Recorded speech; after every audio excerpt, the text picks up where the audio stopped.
He serves as part of the leadership team for the Eastern Connecticut Green Action organization. And he's a member of the board of PACE, the People's Actions for Clean Energy here in Connecticut. And we get his Connecticut Green Energy news in our email and really learn from it all the time. So we welcome you, Peter, and thank you very much for coming to talk with us about community power here in Connecticut, what it might look like and what the possibilities might be. Thanks for inviting me, and thank you, Margaret, and others who asked me to speak. Glad to be here. So I'll just dive right into community power, which is called more generically community choice aggregation, or CCA. And I'll call it community power at times, community choice. In a sense, it's the same thing. It actually has a number of other names in the states that have adopted community power. It's a tool for local government to reduce the cost of electricity, lower greenhouse gas emissions, and increase resiliency for residents and businesses. Oops. Why isn't that? Okay. To really understand this, it can help to sort of rethink the notion of what the energy sector in Connecticut would look like. In other words, most of us are used to thinking about the energy sector as the utilities. The utilities pretty much do everything for us, and they do have some regulation from PURA, the Public Utility Regulatory Authority, and from DEEP, the Department of Energy and Environmental Protection. But most of us think as it's up to the utilities, to Eversource and United Illuminating, to deliver power for us. And my friend Samuel Golding and I wrote an article for the Connecticut Mirror, which is, of course, an excellent publication, saying just this, that Connecticut needs to make changes in who does what in the electric power industry. And the most important part of that is that the power, that the utilities certainly need to continue owning and operating and maintaining the distribution infrastructure that they own, because you don't want to have two different poles and wires and transformers. But they do a lot of other things for us, and we don't need to have monopoly utilities doing those things. It would be better if they didn't, and I'll be a little clearer in a moment. So here's another definition of community power. It's a municipal authority that allows local governments to become the default provider of electricity services and supply to their residents and small businesses. Utilities continue to own and operate the distribution grid. To understand that a little better, just a little historical context. Back in 1998, Connecticut, along with a bunch of other states in that same time period, decided to deregulate or decouple. In other words, they told their utilities that you continue to deliver the electricity, but you cannot own the generation facilities anymore. So supply and delivery were decoupled. And so now on your electricity bill, you have a supplier part and a delivery part. And although you can choose who your supplier is going to be, the utility or a competitive supplier, you can't choose who your delivery entity is going to be. It's going to be the utility. So one way to think about this is that here are your current choices in Connecticut right now. You have you as a new electricity purchaser would choose the utility's default offering. And there are different rate schedules, but essentially it's the default offering is what most of us sign on for as residents. And or you can choose a third-party supplier. And the third-party supplier system has worked sort of okay. It also has some real problems because the third-party suppliers, there are about, I don't know, 18 or 19 choices in Connecticut. They're not not all of them behave very well. And both here and in other states, attorney generals and consumer groups have gone off after some of the third-party suppliers for misleading consumers. And community power it's not the only reason, but it is certainly one response to that. In other words, instead of we as individuals choosing who we might use instead of the utilities to supply to be the supplier, we can do it as a community. So here's what the electricity sector would look like under a community power model. So the CPA, or Community Power Agency, would then become the default offering. And how do you get a community power agency? Is that if Connecticut were to pass enabling legislation, then each municipality would have the option to create a community power agency. And that would be done, let's say, over the course of a year or two, with many public open meetings. And if the town council or board of selectmen decided to create the community power agency, then everybody in town would be automatically enrolled, but you would have the opportunity to opt out. So there's that little option off to the left there, the little red button. You can opt out and you can go back to the utility if that's what you want to do, or you can choose a third-party supplier.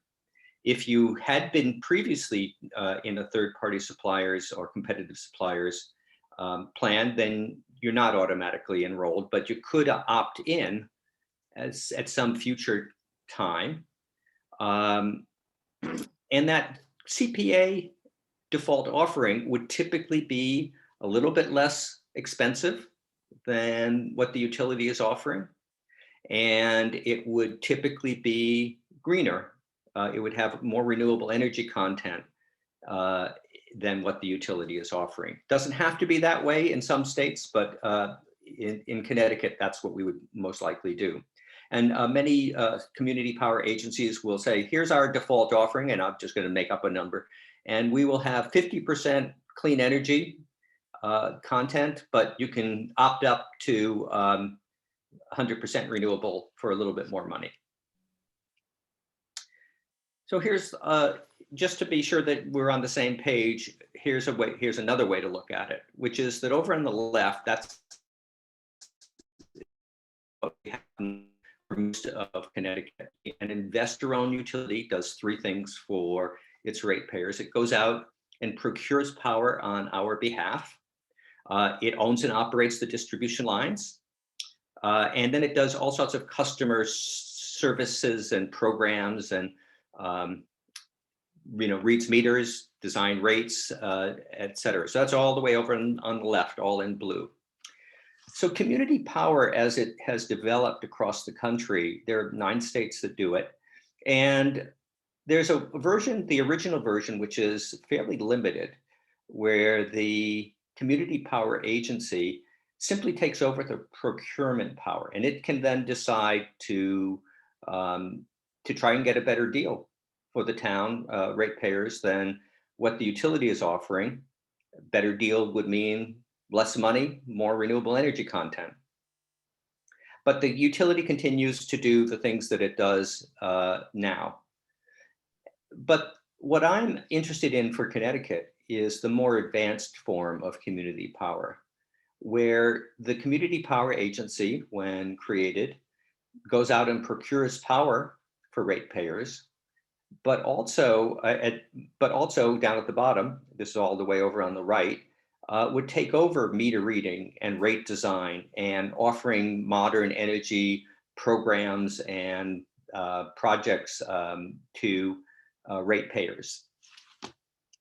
And I'll explain a little bit more in a minute what I'm talking about.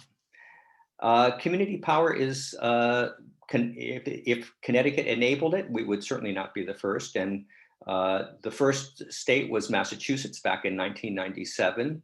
California is certainly one of the most interesting states, even though they adopted it in 2002.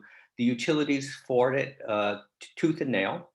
And it really wasn't until about 2015, if I'm correct, or maybe it's 2012, that the first community power agency was created in California. Now, close to 40% of California ratepayers get their power through community power or community choice agencies.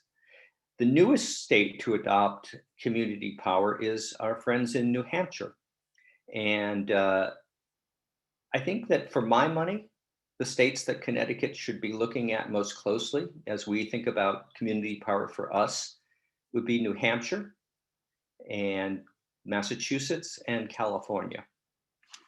And I can go in, if people are interested, I would go in more detail during questions. So why should we bother with any of this? And there are a few reasons. One is local control. As it turns out, as you sort of dig into how the power sector works, it turns out that there is a real place in the modern grid, the modern energy sector, for municipalities to play a much bigger role than they do now. And I don't mean just to decide about whether there should be solar panels on the high school or not, but in the realm of procurement and in the realm of designing programs for ratepayers and implementing those programs. And that one community might set priorities that would be different than another community. And so local control, there is a place for it, because the grid of the past 100 years was different than the grid that's emerging now. The grid that we grew up with was highly centralized. There were a relatively small number of really big power plants that sent power in one direction to our homes and businesses, and the utilities owned the whole thing. Now we're in a new era when my home can be a power user or a power provider. So electricity is flowing in two directions, and there are a relatively large number of electricity suppliers, like my home and your business. And as a result, there really is a place for communities to play more of a role. Market innovation is one reason for looking at community power. That, as it turns out, in California and other states, that community power agencies can roll out initiatives and programs and technologies faster and better than state-regulated monopolies. And that really shouldn't be much of a surprise. If you were looking for innovation, why in the world would you go to a monopoly utility? They have their place, they have an important role to play, but innovation is not what I think of when I think of a monopoly utility. And faster is important here because, as Bill McKibben said, winning slowly is the same as losing. We need to do this faster than we're doing it. And just to go a little bit farther into, let me see here, market innovation, here's what I'm talking about, that you don't even realize, most of us don't even realize the innovation that can take place and that slowly is taking place and that could happen more quickly in the realms of customer service, what websites and billing and notifications would be like. Energy efficiency, connecting customers with state and federal programs and developing local incentives. Now, some of this is all going on right now. I'm not saying that it's a all or nothing thing, but it's about doing it better and faster. Metering and rate design turn out to be incredibly important. In the information age, information matters in designing programs, and the utilities keep that information pretty close to their vests. Demand response and load flexibility programs are another realm of innovation. We're beginning to do that. Even in Connecticut, we're beginning to do that, but we need to do it better and faster. Distributed energy resource integration. So we're doing solar. We're doing some with net metering. We're beginning to do solar battery storage and managing EV charging. But the real the real benefit, the real impact of distributed energy resources will come when we um, can take those individual solar and battery storage installations and link them together in various ways. And finally, resilience, which you as a as a coastal community, I would bet have a particular interest in. That resilience is something where if you had a community power agency, Brantford Community Power, that your interest in resilience might be greater than, say, in Mansfield, where we're pretty high up and don't have a lot of shoreline up here. And resilience in California, for example, resilience is a major focus of their community power agencies, particularly in microgrids, but also in the siting of new developments. Lower prices. Of course, this is important. We have very high prices, and that's no surprise. But by taking over the procurement process and taking it away from the utilities, a community can begin to understand what are the drivers of cost. It's not just going out and getting a cheaper price from electric suppliers, that is, from energy brokers and energy suppliers, but also understanding how a community's peak demand and is affecting supply rates. So that if you can shift that peak demand, if you can lower that peak demand, you can get lower rates for everyone. Equity and economic development need to be part of the package. And in California and Massachusetts and other places, this is certainly part of it, that by pushing ahead more quickly, more jobs, more tax revenues, health benefits, and lower rates. And of course, last but not least is decarbonization. But what we're talking about here is first decarbonizing the energy sector. But some people say that that's the easy part. It's really electrifying buildings and transportation that are the harder part, and that a community power agency can play a role in connecting people with existing programs and innovating on the design of and implementation of programs and initiatives. So if Brantford had a community power agency, it doesn't have to work all by itself. It, first of all, can work with other community power agencies through a joint power agency. And this is a familiar model in the public utility realm and also in the community choice realm. More on that later. Community power agencies should be partnering with utilities, who after all are going to continue owning and operating the distribution system. They would be working with state agencies like the Green Bank and the Energy Efficiency Board and DEEP and PURA. And then there's also a role for working with local government as it does its planning and zoning, as it decides where, what are the energy considerations of locating a new housing development here rather than there. Just another word about the Joint Power Agency. Again, community power agencies don't have to work alone. They shouldn't really be working alone. In some states, a number of municipalities will join together to create one community power agency. But for various reasons, I think it's a better model that each municipality would form its own community power agency and then have a joint power agency, so a back office where these individual agencies can get the kind of expertise and advice and backup services to do the jobs that they need to do, which are admittedly complicated affairs.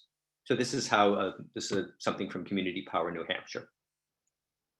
So here in Connecticut, what's been going on? I won't tell you the whole history, but maybe call it 2 years ago, I and a couple of other people really began to bear down on Connecticut, asking us, why doesn't Connecticut have community choice? when Rhode Island and Massachusetts and New York, all of our surrounding states have it in one form or another. So here are some of the organizations in Connecticut that have chosen to support community power. Some of them you may recognize, some of them not. The Connecticut League of Conservation Voters and Operation Fuel, the Acadia Center, Sunrise Movement, and others. We have been talking to state legislators, and there's definitely a bunch who we've talked to who are supportive, or at least they've said we can put their names on our list of supporting legislators. And some of these I've spoken to personally, others, some of my friends have. And a number of municipalities have actually passed municipal resolutions supporting CCA or community power. I believe New Haven was the first, then Middletown, then Simsbury, then Mansfield, Wyndham, and just last week, Pomfret did that. And this is a pretty important thing. And it was interrupted last March pretty much by COVID, and all the towns that we had been talking to all of a sudden had other things on their minds, other things on their menus. But it's a good thing to do this because for one thing, having a town's energy task force or sustainability committee first approve a resolution that then goes on to a town council or board of aldermen or whatever, it starts the conversation, because if Connecticut passes enabling legislation, then that's when the fun begins. When then it's up to towns to figure out what the heck community power is and whether they want to form a community power agency. So it gets that going. It gets not only local activists or advocates beginning to talk about it, but local officials,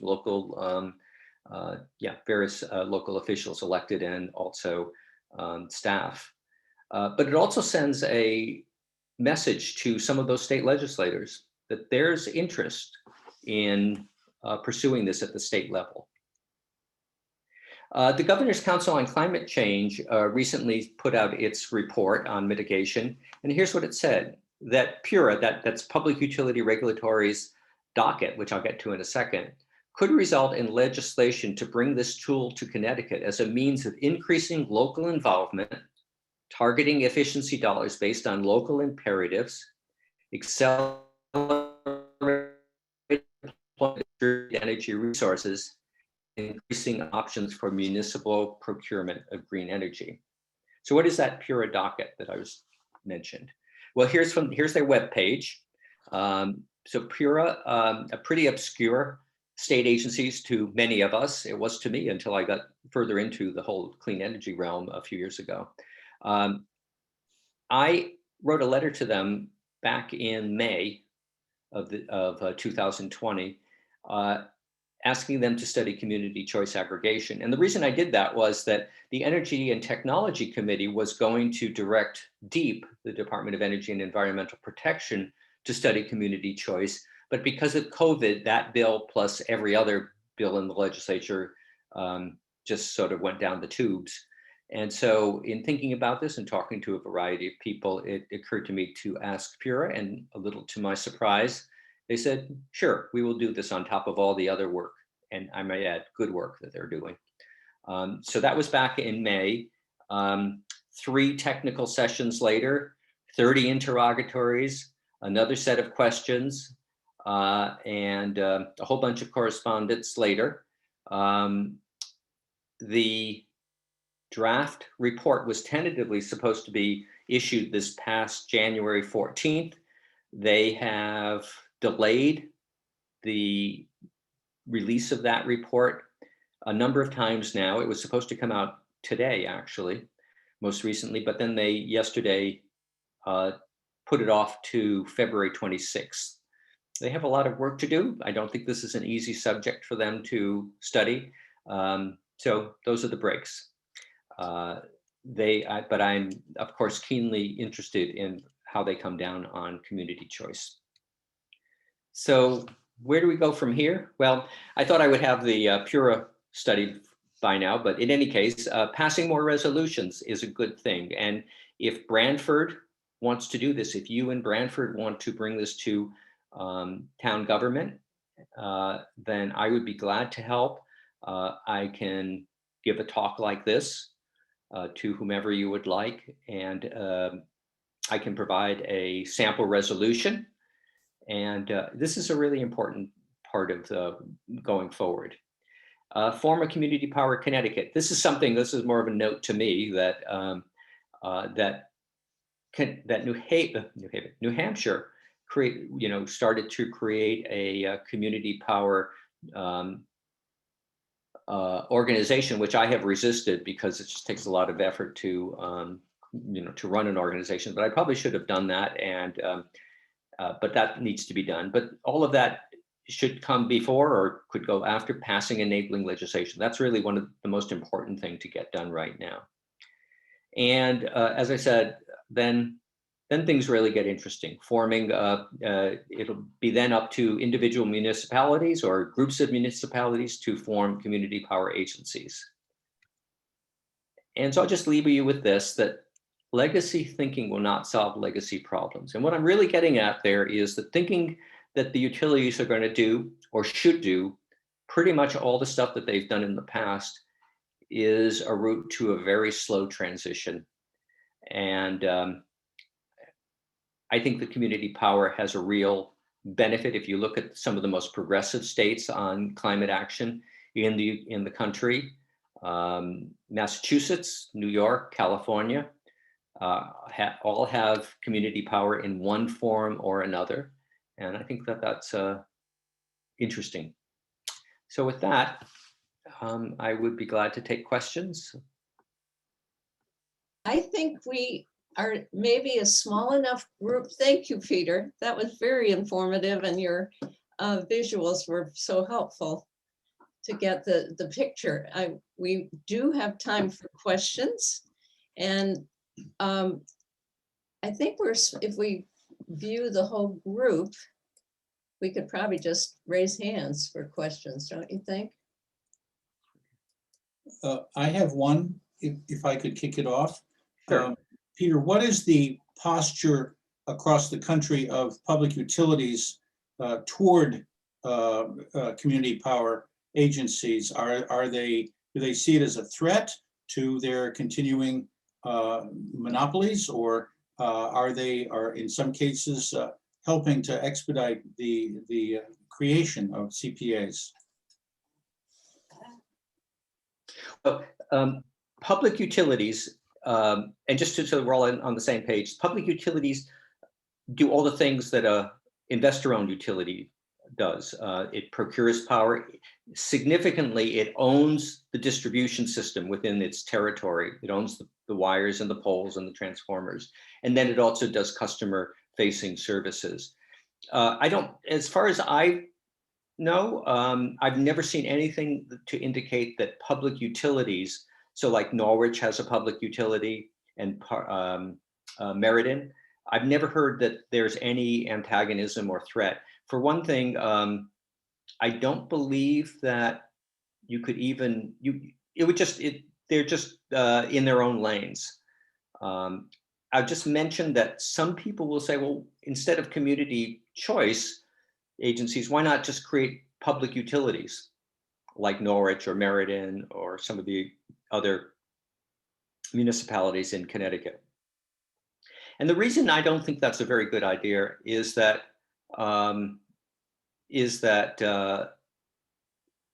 it's just too big a political lift. It essentially, if let's say that Mansfield wanted to create a public utility, then we would have to buy all of the all of the infrastructure from Eversource. And from across the country, from experience across the country, it's clear that that is a long process, not to mention that you have to convince the voters of Mansfield to spend all that money on that. Peter, would you end your screen share, please? Oh, sure. Okay. That way we can see each other. Okay, sorry about that. And I know we have one hand raised. Justin. Mhm. Justin, you're Hi. muted there. Hi, Hi. Peter. So, I guess my question, I kind of put it in the chat, but I'll just say it. Basically, like we choose Ambit Energy as our third-party supplier.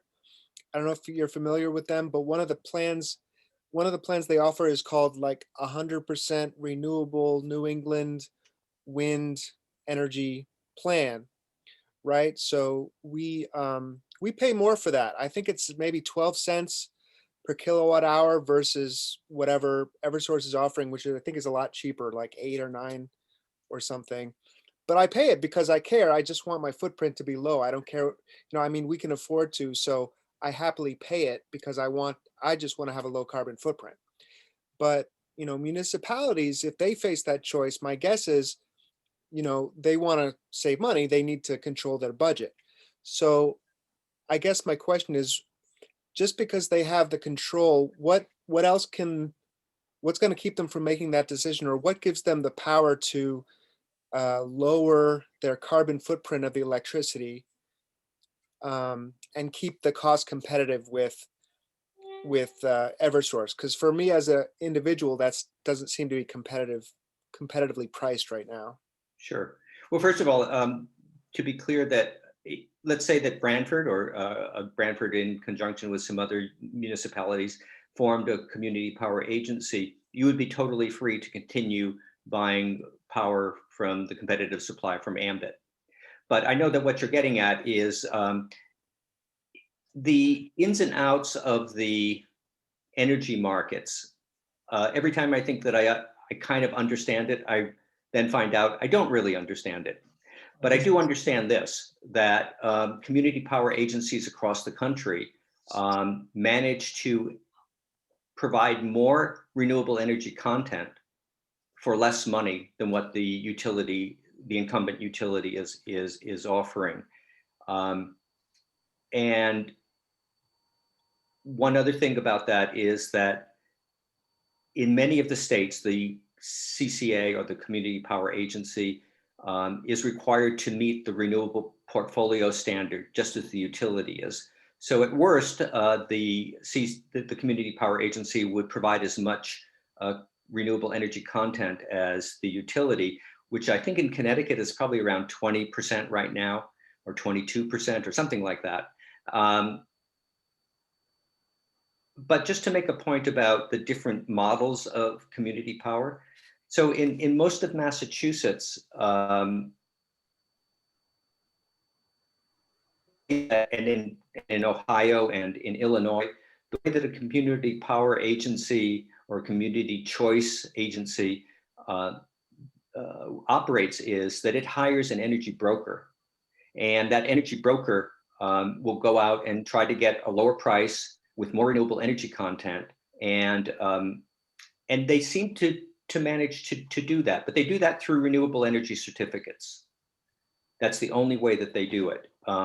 They don't make direct purchases, power purchase agreements, say with a big wind farm or with a utility scale solar installation, or with a virtual power plant that is an aggregation of many rooftop solar facilities. So that's not how they do it. And so it's a pretty limited way of doing things. And so I guess what I'm saying is that what Ambit is doing is something that, yes, it does cost more, but somehow CCAs manage to do it. So, and there are different ways of doing it. Almost every community choice agency will procure in a somewhat different way. Anyways, I could go on and on, but essentially it's a good question. It does cost more to buy renewable energy, but community power agencies manage to do it because they're nimbler. One measure of that is that if you look at large commercial and industrial purchasers, customers of electricity, almost all of the larger ones will go out and use a competitive supplier. And the reason is that they can beat the utilities is because the aggregators who they hire are nimbler and they're less encumbered by certain practices. And a community power agency becomes like a big commercial and industrial power supplier, power user. Oh, thank you very much. Sure.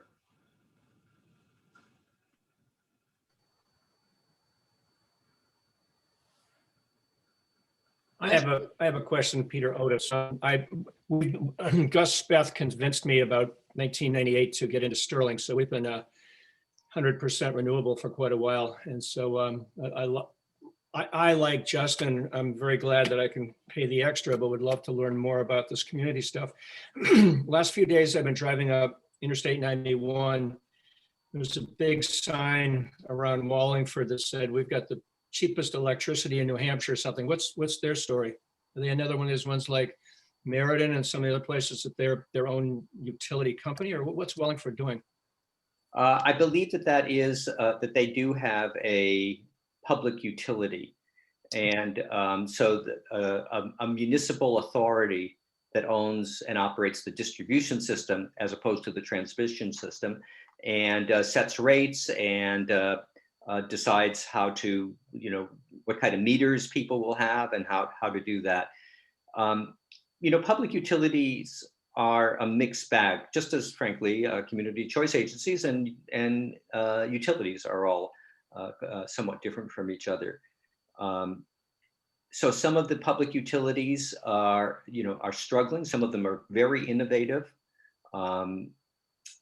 So again, I have nothing really bad to say about public utilities, but I don't think it's something that can go ahead. I think that there are somewhere in the neighborhood of 40 or 50 public utilities in Massachusetts. I think that the last one to be established was in the 19-teens or the 1920s.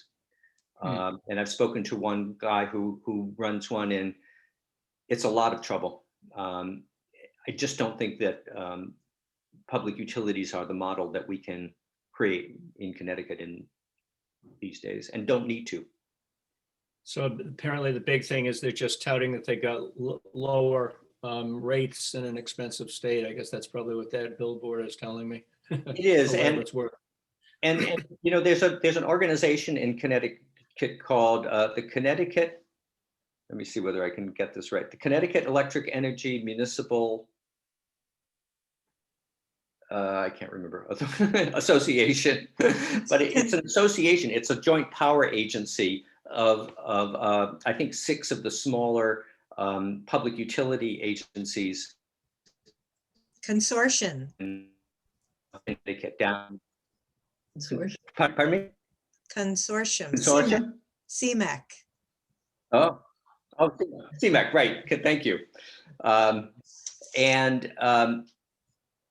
Somebody told me that, they have a big solar array near their headquarters in Norwich, but somebody told me that they don't do net metering at all. So again, I'm also told that the clean energy advocates I know from Wallingford are not very happy with that public utility. So I think it depends on when a public utility was created and who the people are who happen to be running it. And there you go. Hi, Diane. I have a question. Can you hear me? Yes.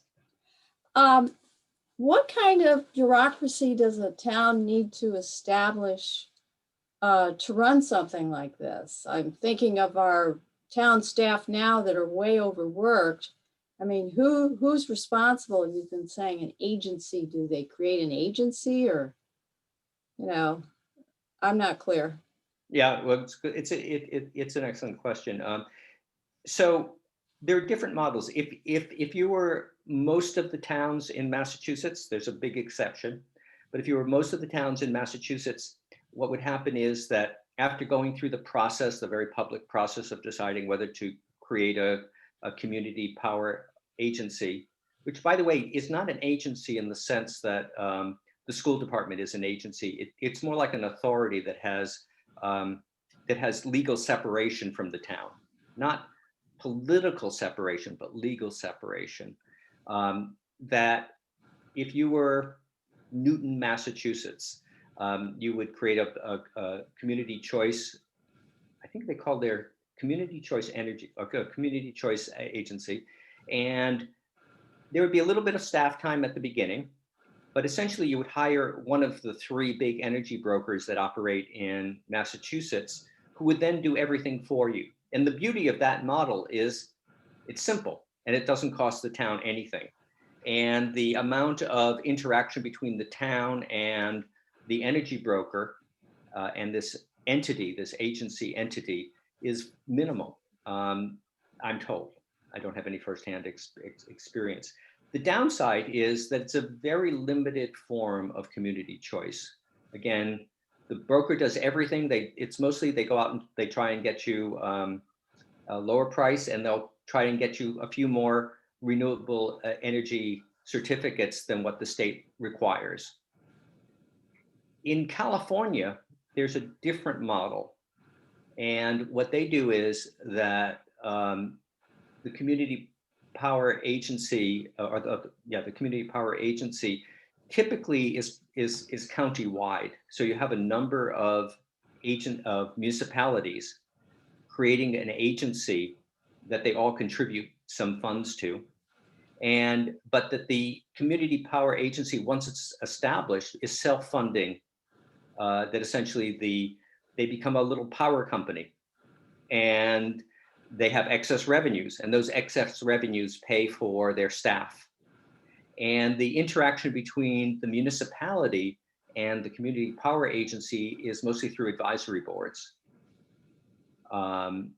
There are different, the governance models vary from one place to another. In New Hampshire, which is I think we're most interested in, the fellow who I've worked with, whose name is Samuel Goldie, he is a total, I'm going to say, nut about governance. And I don't think he's a nut. He is so concerned about about community decision making, and how bottom up change in the power sector at the municipal level is the way to go and the way to get things really done. But again, it is a self-funding agency that intersects with the municipal government, partly through the mayor or the first selectman of a town might sit on the board of the community power agency, but it would have its own separate, but other advisory boards from the community.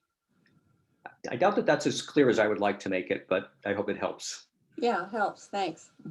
So in these states where the switch has been made, how long did that take? This sounds like a real major undertaking and something that could even cause some resentment in the community if people in the utilities are losing their jobs because the community is taking over.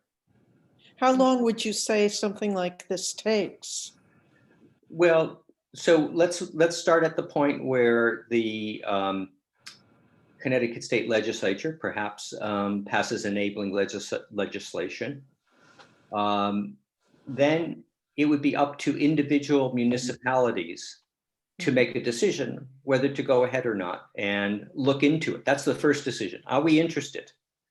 And that would probably happen as everything else happens in Connecticut municipalities, that some go first, some who just happen to have advocates who are more persistent, more knowledgeable, more energetic, would go first. And maybe some of the towns, some of the municipalities that have passed resolutions would be among those first.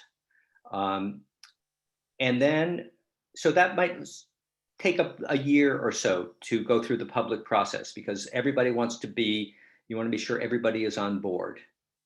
And then you create this public agency, which has advisory boards, and then you start off slow. In New Hampshire, they were starting municipal agencies pretty much right after the beginning of the passage of their enabling legislation in, I'm losing track of the years now, but I think it would have been in 2019. And in terms of the utilities, this really does not, the overwhelming number of Eversource and UI employees spend time on owning, operating, fixing, repairing the infrastructure that the people, for example, who do, I think that there are only 1 or 2 people at Eversource who really do the procurement, for example, for all of Eversource's territory. On the energy efficiency side, that's another matter. There are certainly people devoted to doing energy efficiency on behalf of Eversource. But just keep in mind that that in other states, other entities than the utilities administer the energy efficiency funds. So to be clear, we all as ratepayers pay into an energy efficiency fund, which is then administered by the Energy Efficiency Board, which has decided to pay the utilities to do energy efficiency programs. And by all accounts, they do a good job in some respects and not such a great job in other respects. And it seems to me that instead of asking a monopoly utility to administer all the energy efficiency funds in Connecticut, that a little competition might help. And let's see whether whether a community power agency can do a better job. For example, in Massachusetts, the Cape Light Compact, which is made up of the 18 towns of the Cape and Martha's Vineyard, they are the energy efficiency administrator for those towns for state funds, and they can add in their own funds also. So yeah, there is change involved, and but it's something that, in one sense, it is something that will go slowly, and it should, because we would all be learning how to do this, looking at Massachusetts, looking at New Hampshire, looking at California, but bottom-up change, which I should say that for me, it's not an ideological issue. It's a pragmatic issue, that in this new world that we're in of a decentralized grid, there's a place for bottom-up municipal decision-making, and we have better outcomes if we do that, even though it's a little more cumbersome.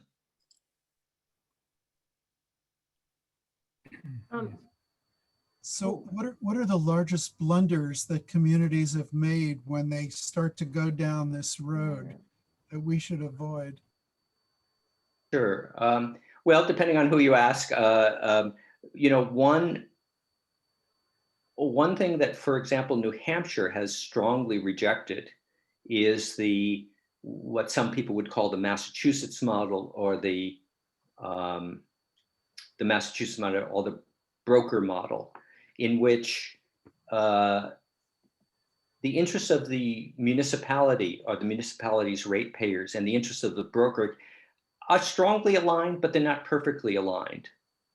And so, for example, in Illinois, in around 2013, 2014, there was a point at which the CCAs there, the CCAs signed contracts through their brokers for power, and then the utility rates actually plummeted. And according to the people who understand this far better than I do, because I am not an energy sector professional, I'm just a guy, that everyone should have seen that coming. The brokers should have seen that coming because of specific market conditions. So that is one blunder, in the opinion of people perhaps like me, who say that the simple model, for all its simplicity, has problems, because it's just it's chasing lower prices as electricity as a commodity. I think that in California, and also what's happening right now in New Hampshire, is that this is not sort of a blunder necessarily, but certainly one thing that hamstrings the development of community power is the utilities themselves.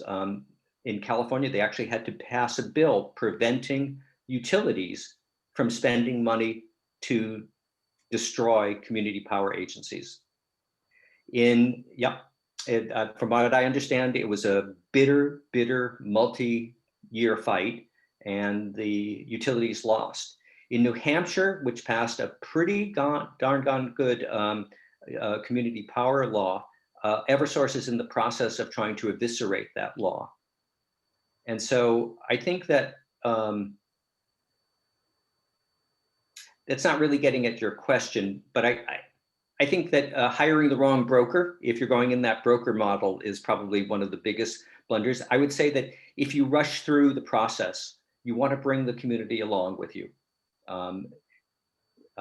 is probably another blunder. Hey, David. David. I have a question. In what you were saying earlier, did you say that some of the agencies, besides procuring from various sources, might generate their own? Well, here's the way that works. So let's say that you're doing it the way most of the CCAs in California do it, and the way that it's planned in New Hampshire. That instead of hiring an energy broker and then saying, and then sort of wiping your hands and saying you take over from here, they actually become I think it's called load serving entities, where they have their own portfolio of power contracts, and they manage the risks and of that and the opportunities of that. And they don't do that necessarily with their own staff. They may hire outside experts on that. But that's the model that I'm pushing.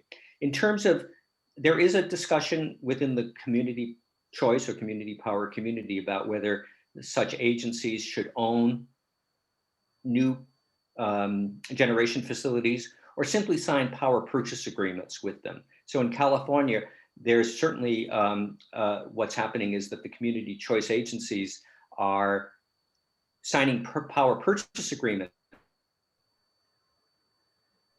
with utility scale solar developers and with aggregators of distributed energy resources. That's beginning to happen. That is, just in its infancy, really. But they will sign, and so, there's this issue of something called additionality. So if you buy renewable energy certificates, are you actually creating new resources? And there's a discussion about that. But if you sign a power purchase agreement, let's say that that the Talon County Community Power exists someday, and it signs a contract with a company to build a 20 megawatt utility scale solar farm, then that's real additionality. That wouldn't have happened without that agency being in existence, which is a long way of saying that if you're in the driver's seat of deciding what power to purchase and then resell to your retail customers, then you have a lot of leeway in what happens in what you purchase. Well, I think we are probably at the close of our hour, but we want to, if there's one more question, we might be able to handle Siren. I have one question. I was a little surprised when you put up the list of the state legislators.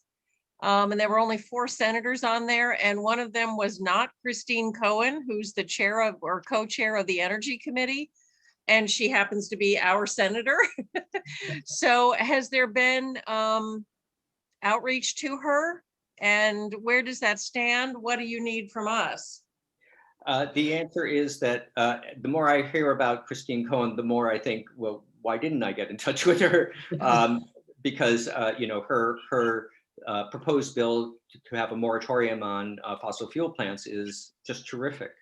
And the answer is that you know, I got started on this in, I think, right at the beginning of the 2019 legislative session, and without going into all of the details.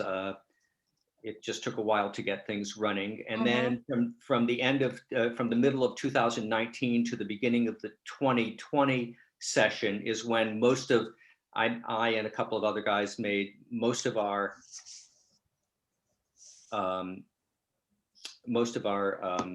progress in signing on organizations and legislators and towns. And that then when COVID hit, it was clear to me that this was not going to be the priority. And so, and then in May, when Pura took on the docket, I thought I was just asking them to do a study, and several months later, they would send out a draft report, and then I would start working again. That's not how it worked. It's been more work than I've ever had to do in the realm of clean energy.